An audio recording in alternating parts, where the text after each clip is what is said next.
নতুন বছর শুরুর আগেই নতুন করে নিজেদের শক্ত অবস্থানের জানান দিতে এবং শত্রুপক্ষকে কঠোরভাবে প্রতিহত করতে নতুন উদ্যোগ গ্রহণ করতে চলেছে উত্তর কোরিয়া।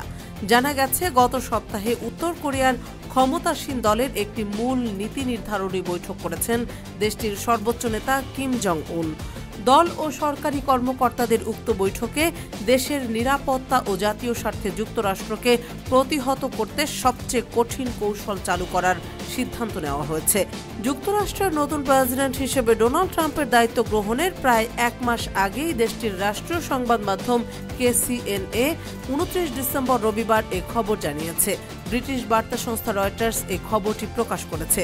তবে ঠিক কী ধরনের কৌশল নেওয়া হচ্ছে নিরাপত্তা প্রতিবেদনে বিস্তারিত কিছুই জানানো হয়নি।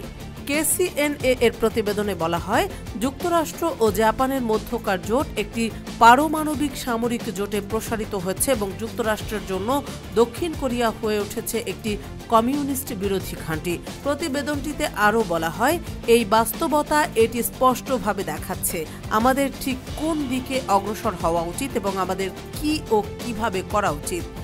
উল্লেখ্য যে ট্রাম্প পুনরায় হোয়াইট হাউসের দায়িত্বে ফিরে আসায় উত্তর কোরিয়ার সঙ্গে উচ্চ পর্যায়ের কূটনীতির সম্ভাবনা তৈরি হয়েছে। তবে ক্ষমতার প্রথম মেয়াদে ট্রাম্প উত্তর কোরিয়ার পরমাণু কর্মসূচি নিয়ে আলোচনার জন্য মোট 3 বার কিমের সঙ্গে সাক্ষাৎ করেছিলেন। তবে বিশেষজ্ঞরা বলছেন, কিম ট্রাম্পের মধ্যে শীর্ষ বৈঠক খুব তাড়াতাড়ি শুরু হওয়ার সম্ভাবনা কম।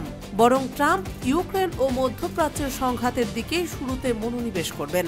তাছাড়া ইউক্রেনের বিরুদ্ধে যুদ্ধে রাশিয়ার প্রতি উত্তর কোরিয়ার সমর্থন ট্রাম্পের কূটনৈতিক যোগাযোগ পুনরায় শুরুর জন্য একটি চ্যালেঞ্জ হিসেবেই দেখছেন বিশেষজ্ঞরা। এদিকে 23 থেকে 27 ডিসেম্বরের উক্ত বৈঠকে চলতি বছরের শুরুর দিকে দেশটিতে হাওয়া বন্যার মোকাবিলা নিয়েও পর্যালোচনা করা হয়েছে। এছাড়া বৈঠকে বন্ধু ভাবাপন্ন দেশগুলোর সঙ্গে সম্পর্ক উন্নীত করার প্রতিশ্রুতিও দিয়েছে দেশটি।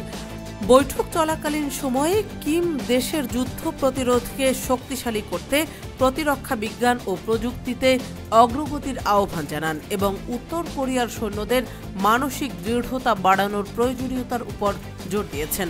উত্তর কোরিয়ার এই ধরনের সভাগুলো প্রায়ই কয়েকদিন স্থায়ী হয় এবং সাম্প্রতিক বছরগুলোতে এসব বৈঠকে দেশের মূল নীতি ঘোষণা করা হয়েছে।